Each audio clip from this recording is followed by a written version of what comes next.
Students, BSc first year, unit second, paper second. तो last class में हमने इसमें स्टडी किया था। पेपर सेकंड की बात कर रही हूँ मैं दोबारा से। पेपर थर्ड की एक यूनिट आपकी कंप्लीट हो गई। पेपर सेकंड डिफरेंशियल कैलकुलस, ठीक है। कौन सी बुक कर रहे हैं हम?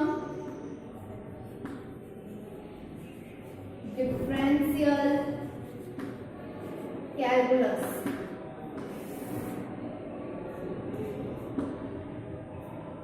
तो इसका अब हम सेकंड यूनिट सॉल्व करेंगे, ठीक है। और सेकंड जो यूनिट है वो है आपका, उसका जो नाम है वो नाम लिख लेते हैं हम, चाप का अवकलज। कौन सी यूनिट है? Second unit. और इसमें चैप्टर है चाप का अवकलज, चाप का अवकलज एवं पदिक समीकरण, एवं पदिक समीकरण मीन्स। और ये चैप्टर है आपका थर्ड चैप्टर, ठीक है। इसमें दो चैप्टर हैं, एक थर्ड चैप्टर है, दूसरा फोर्थ चैप्टर है। Derivative of an arc and parallel equation, parallel equation, ठीक है। सेकंड है आपकी वक्रता मीन्स कर्वेचर, ठीक है। अब दोबारा से समझ लो, आपकी जो सेकंड यूनिट है उसमें दो चैप्टर है, एक थर्ड चैप्टर है, एक फोर्थ चैप्टर है। थर्ड चैप्टर का नाम है चाप का अवकलज एवं पदिक समीकरण means derivative of an arc and parallel equation. Next है कर्वेचर मतलब वक्रता। तो आज हम स्टार्ट करेंगे आपका थर्ड चैप्टर, यूनिट सेकंड का थर्ड चैप्टर, चाप का अवकलज एवं पदिक समीकरण। तो लिखो आगे आप, चाप का अवकलज एवं पदिक समीकरण। नोट करो इसे, टॉपिक डालो यही।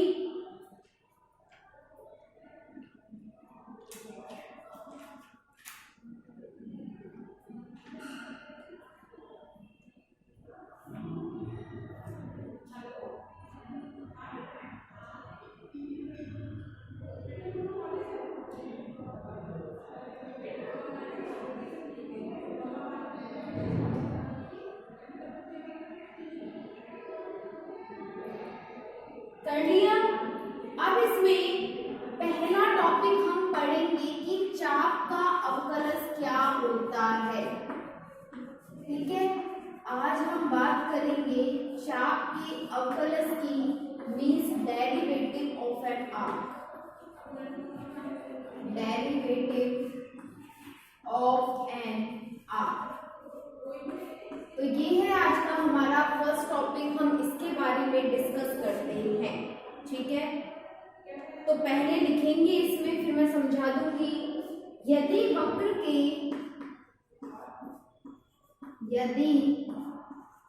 वक्र के किसी स्थिर बिंदु से, किसी स्थिर बिंदु से मापी गई चाप की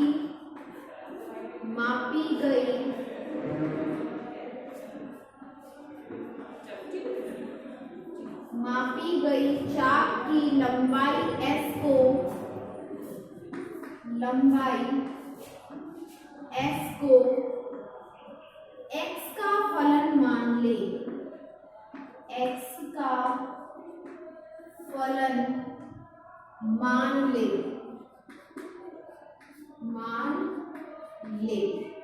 अर्थात s equal to f of x। तो s का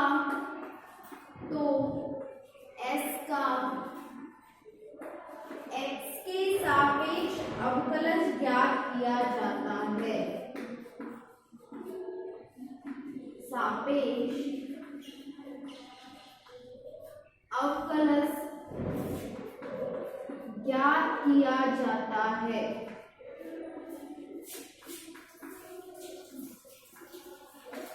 यह चाप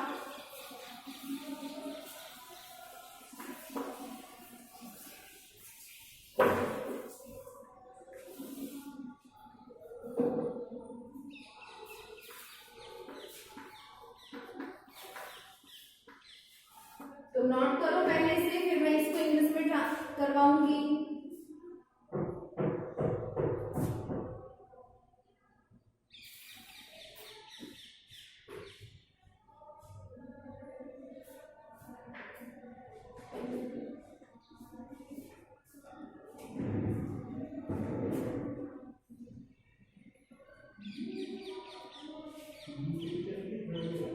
नोट करो इसे।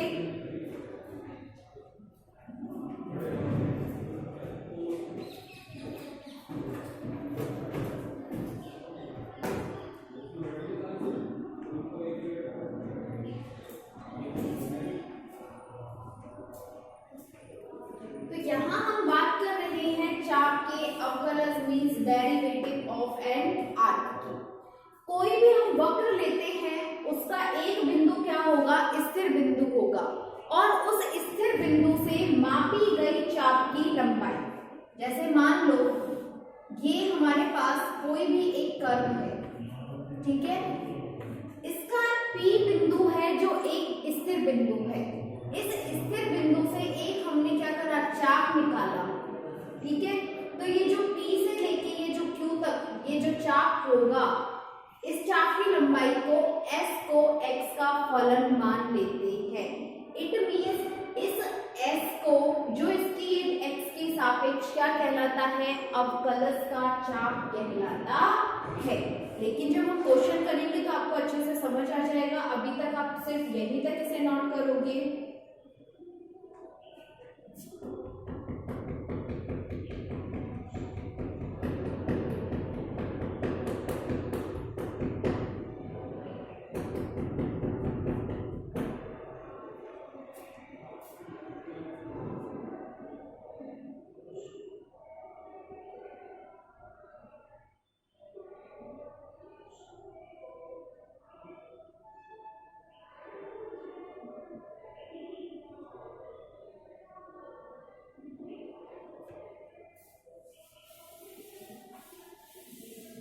आगे नोट करो, let s be the function of x, be the function of s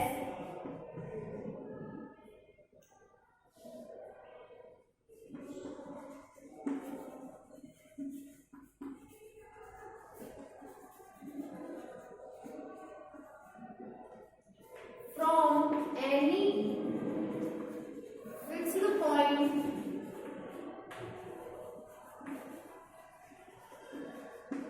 of curve or s equal to f of x, f of x, then be said to be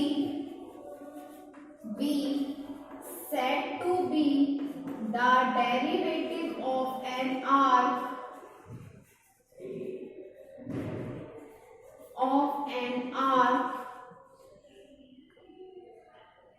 with respect to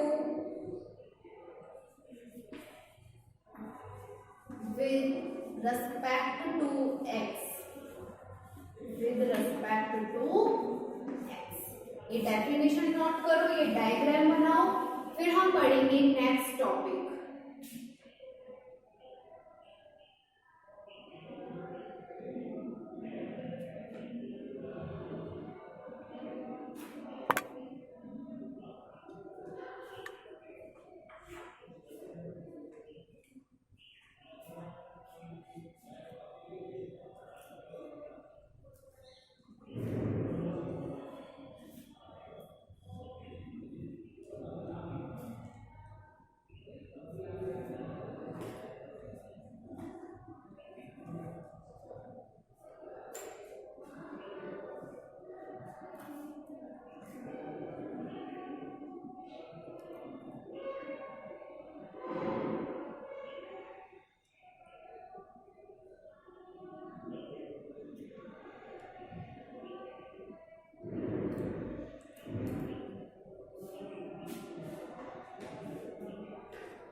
next point लिखो आप,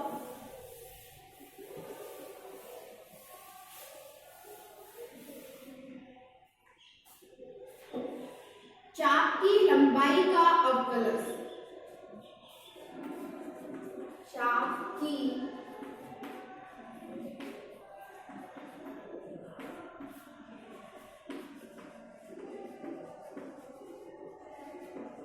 अवकलज means derivative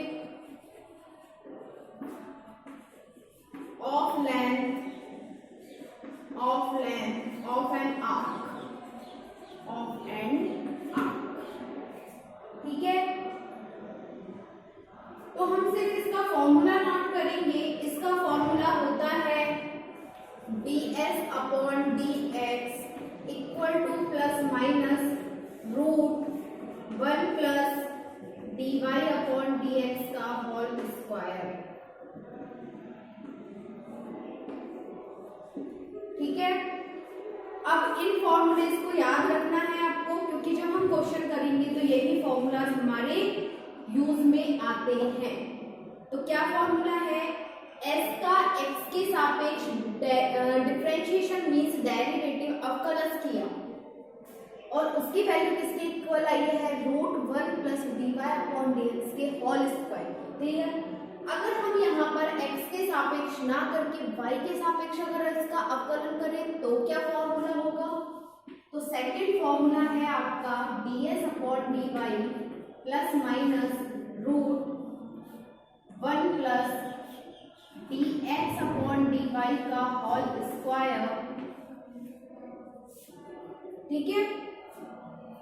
अगर x के सापेक्ष यहाँ हम अवकलन या डिफरेंशिएशन कर रहे हैं तो अंदर भी x के सापेक्ष होगा और y के सापेक्ष कर रहे हैं तो अंदर भी किसके सापेक्ष होगा, y के सापेक्ष।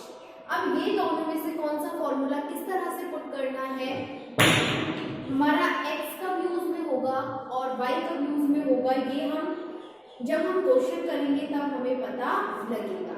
ये किस में होगा, दोनों कार्तीय रूप में। ये फॉर्मूले किसके हैं, कार्तीय रूप में,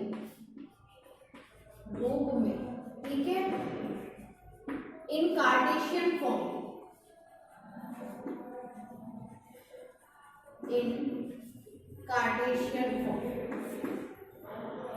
क्लियर। अब हम पढ़ेंगे ध्रुवीय रूप में कि इसका समीकरण क्या होता है। तो नोट करो पहले दोनों फॉर्मूलाज को।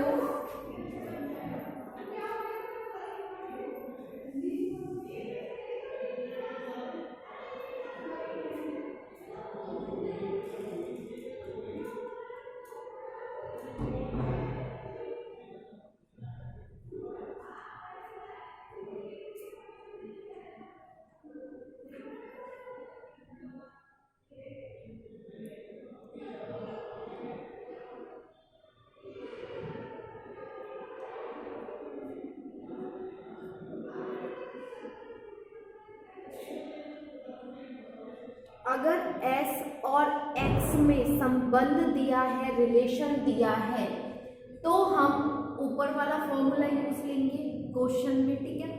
अगर क्वेश्चन में s और y में रिलेशन दिया है, संबंध दिया है, तो हम सेकंड फॉर्मूला यूज लेंगे। अगर हमें s और थीटा में रिलेशन दिया हो तो हम कौन सा फॉर्मूला यूज लेते हैं, वो देखो आप, ठीक है, नोट कर लिए ना। नेक्स्ट फॉर्मूला लिखेंगे अब हम तीसरा, ध्रुवीय रूप में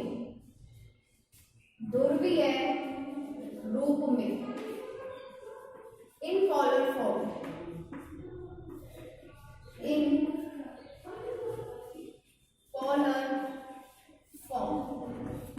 ठीक है। ध्रुवीय रूप में इसका फॉर्मूला क्या होता है वो देखो, ds/d equal to r² plus dr/d का होल स्क्वायर का रूट। अगर हमें क्वेश्चन में s और थीटा में संबंध दिया हो, रिलेशन पुट किया है, तो कौन सा फॉर्मूला यूज होगा, ds/d equal to r² plus dr/d का होल रूट। क्लियर? तो नोट करेंगे इस फॉर्मूले को। इसी का एक नेक्स्ट फॉर्मूला होता है, अगर हम s का r के सापेक्ष अवकलन या डिफरेंशिएशन करें तो फॉर्मूला क्या होगा वो देखो, r d theta by D r का होल स्क्वायर प्लस 1 रूट इसका रूट। क्लियर? नोट करो इससे।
नेक्स्ट फॉर्मूला देखो, s और x में संबंध दिया हो तो हमने एक फॉर्मूला पढ़ लिया था। अगर x, y और s और t मतलब 4 वेरिएबल्स हैं आपके पास, s, x, y और t, तो आप कौन सा फॉर्मूला पुट करोगे वो देखो। तो ds upon dt equal to dx upon dt का whole square plus dy upon dt का होल स्क्वायर और का रूट। ठीक है? फॉर्मूला कौन सा है? dx अपॉन dt का whole square, dy upon dt का होल स्क्वायर का रूट। अगर s और साइन में संबंध बताना है तो फॉर्मूला होता है dx upon ds equal to cos sine. अगर y और साइन में रिलेशन बताना है तो साइन साइन। क्या फॉर्मूला होगा? dy upon ds equal to sine sine. ये हो गए आपके फॉर्मूला साइन में संबंध बताने के लिए, रिलेशन बताने के लिए।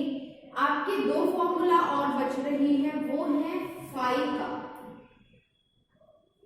साई का संबंध हमने पढ़ लिया, अब हम पढ़ेंगे फाई में संबंध कि फाई का क्या संबंध होता है। ठीक है? लिखो इसे।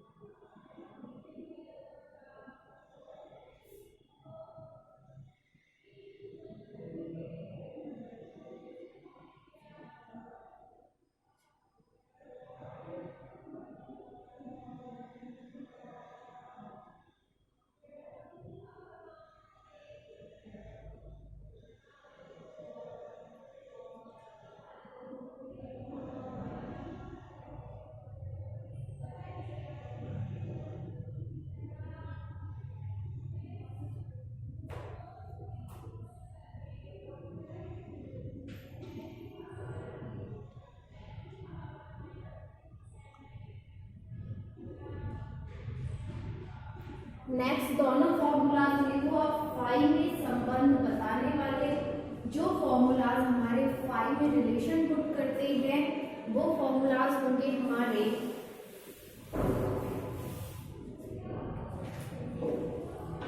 cos phi equal to D theta by D S, cos phi equal to D theta by D S और साइन फाई इक्वल टू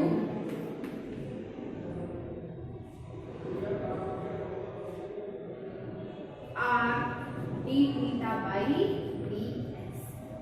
तो इस चैप्टर में जो आपके फॉर्मूलाज थे, फिर जो आपका ये थर्ड चैप्टर है, ठीक है, इसके थर्ड ए में जितने भी फॉर्मूलाज थे वो मैंने आप लोगों को नोट करवा दिए। अब हम इन फॉर्मूलाज के बेस पे हमारे क्वेश्चंस सॉल्व करेंगे, तो नोट कर लो इन दोनों को और लिखेंगे फर्स्ट क्वेश्चन।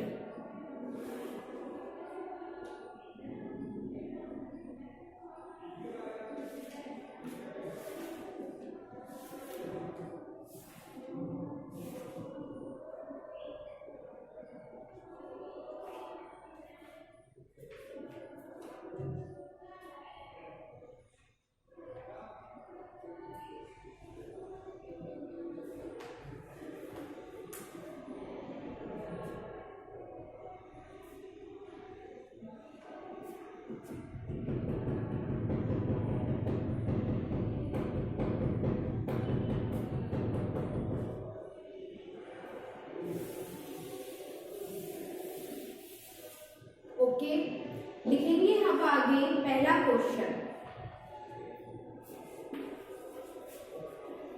वक्र y equal to a log sec x upon a के लिए सिद्ध कीजिए कि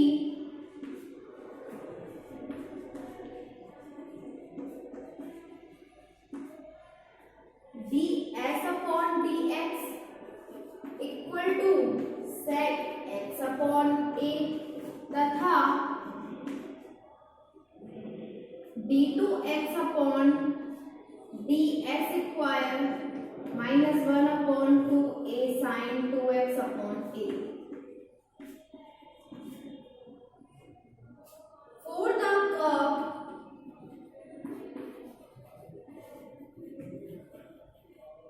y equal to a log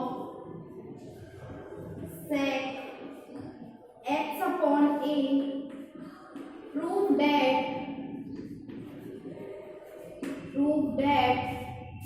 ds upon dx equal to sec x upon a and d2x upon ds square minus 1 by 2a sin 2x by a। Clear? Note करो इसे। तो मैंने आप लोगों को फॉर्मूला बता दिया कि s और x जब हमसे पूछे तो हमारा फॉर्मूला क्या होता है, तो हम वो फॉर्मूला पुट करेंगे और इसे सॉल्व करेंगे। उससे पहले आप ये क्वेश्चन नोट करो।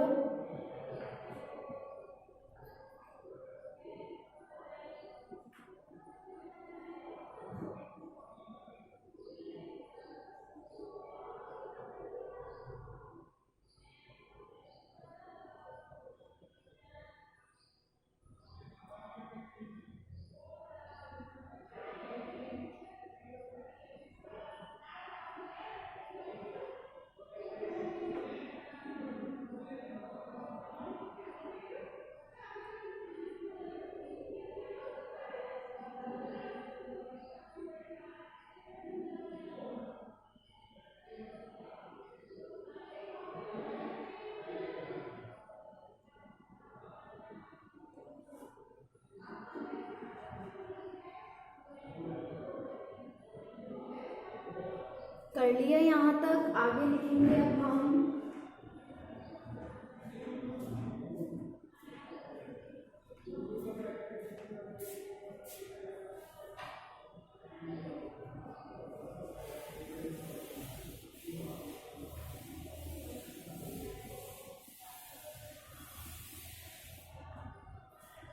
तो यहाँ हमें क्या दिया है, y और x, ठीक है, और हमसे क्या प्रूफ करवाया है, क्या हमको सिद्ध करना है ds अपॉन dx का मान।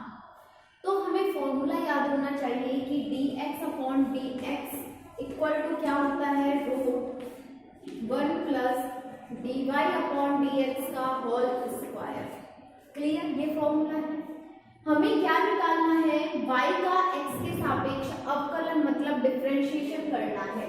तो क्या हो जाएगा, लिखेंगे x के सापेक्ष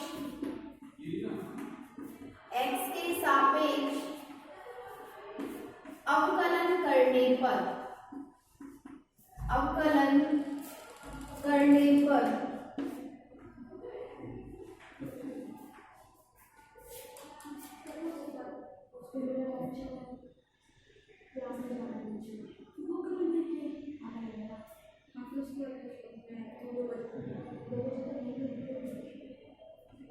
तो x के सापेक्ष अवकलन करने पर differentiation with respect to x। तो देखो हम क्या करेंगे, x के सापेक्ष इसका क्या करना है, अवकलन। तो y का करना है x के सापेक्ष, तो क्या हो जाएगा, dy अपॉन dx। a है कांस्टेंट और कांस्टेंट पार्ट हमेशा ऐसे ही रहता है। लॉग का क्या होता है, 1 अपॉन में into 1 upon sec x upon a। तो लॉग का जब हम अवकलन करते हैं तो जो भी हमारी टर्म्स आती है उसे हम कहाँ लिखते हैं, नीचे लिखते हैं, 1 अपॉन में लिखते हैं। तो लॉग का भी हो गया। अब क्या बचा हमारे पास, सेक x अपॉन a। और सेक का क्या होता है, सेक x tan x। तो सेक x upon a tan x upon a। Clear, इस सेक से ये सेक क्या हो गया, कैंसिल। तो यहाँ से dy अपॉन dx बराबर क्या आ गया हमारे पास, a tan x upon a। तो dy अपॉन dx हमारे पास कितना आ जाएगा, और x अपॉन a का करेंगे तो कितना आ जाएगा, 1 अपॉन a। और इस a से ये भी क्या हो जाएगा, कैंसिल। तो dy अपॉन dx इक्वल होगा tan x upon a। dy upon dx का मान निकाल लिया है। अब इस मान को यहाँ पर पुट करो तो हमारे पास किसका मान आ जाएगा, ds अपॉन dx का। तो नोट करो इसे यहाँ तक, तब तक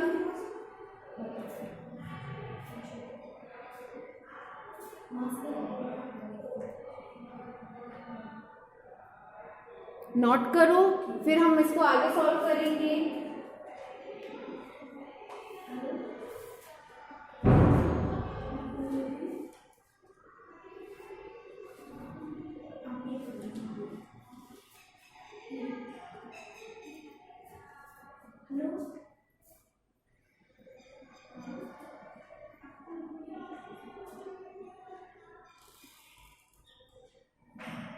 तो यहाँ से dy अपॉन dx का मान कितना आ गया, tan x upon a। Clear, अब हम इसका मान उस फॉर्मूले में पुट करेंगे और हमारे पास किसका मान आ जाएगा, ds अपॉन dx का। क्लियर ना, तो लिखेंगे आगे, नोट करो इसे जल्दी से।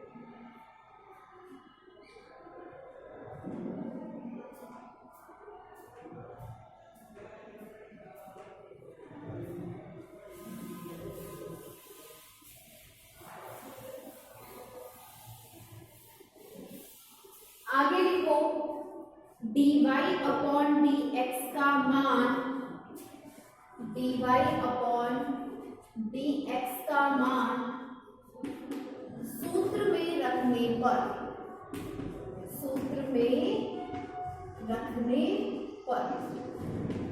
पुट द वैल्यू ऑफ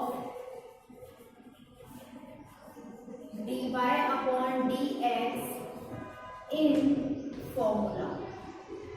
और फॉर्मूला क्या होता है, जो हमसे पूछा है वही निकालना है। तो ds अपॉन dx पूछा है, इसका फॉर्मूला क्या होता है, √1 प्लस dy अपॉन dx का होल स्क्वायर। तो √1 प्लस dy अपॉन dx का मान कितना है, tan x अपॉन a। तो tan x अपॉन a का whole square. It means √1 plus tan square x upon a। It means 1 plus tan square sec square x upon a का root. ठीक है, तो यहां से हमारे पास ds अपॉन dx का मान कितना आ गया, sec x अपॉन a। और यही हमें प्रूफ करना था। तो ds अपॉन dx बराबर हमने प्रूफ कर दिया है sec x अपॉन a। अब हमें निकालना है सेकंड पार्ट, तो वो हम निकालेंगे अभी। तो पहले इसको नोट करो यहां तक।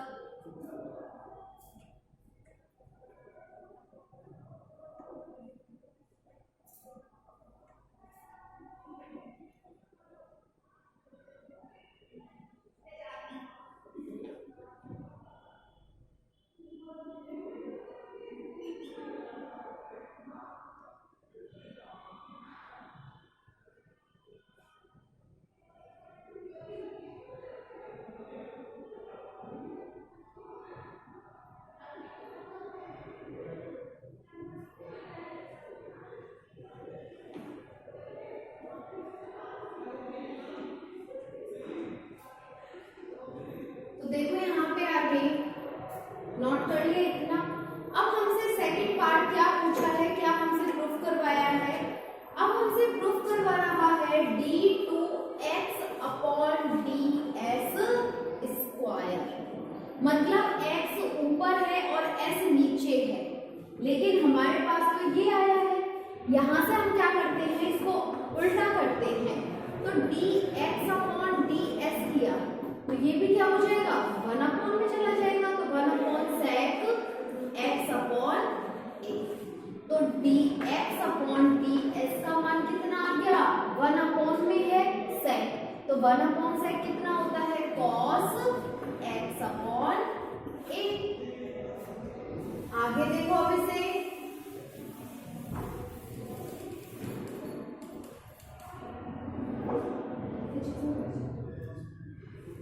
तो यहां से हम क्या करेंगे, dx अपॉन ds है, हमें प्रूफ करना है d2x अपॉन ds स्क्वायर। तो क्या करेंगे, इसका एक बार s के सापेक्ष अवकलन करने पर। तो लिखेंगे, देखो हमें प्रूफ करना है d2x अपॉन ds स्क्वायर। ये क्या होता है, dx अपॉन ds और dx अपॉन ds। क्लियर इतना। dx अपॉन ds का मान इस तरह से, क्योंकि d स्क्वायर है तो d into d square x ds square. तो इसके आगे हम करेंगे अब इसे,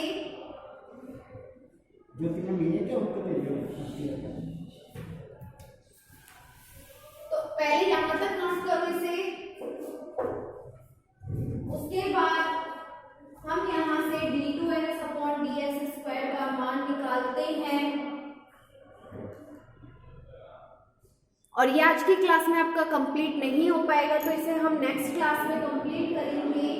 ठीक है, क्योंकि अभी जो हम d2x अपॉन ds स्क्वायर का मान निकालेंगे वो थोड़ा लेंथी है, और अगर हम जल्दबाजी में करेंगे तो हमें कुछ समझ नहीं आएगा, इसलिए हम इसे नेक्स्ट क्लास में ही सॉल्व करेंगे। ओके, नोट कर लो इसे।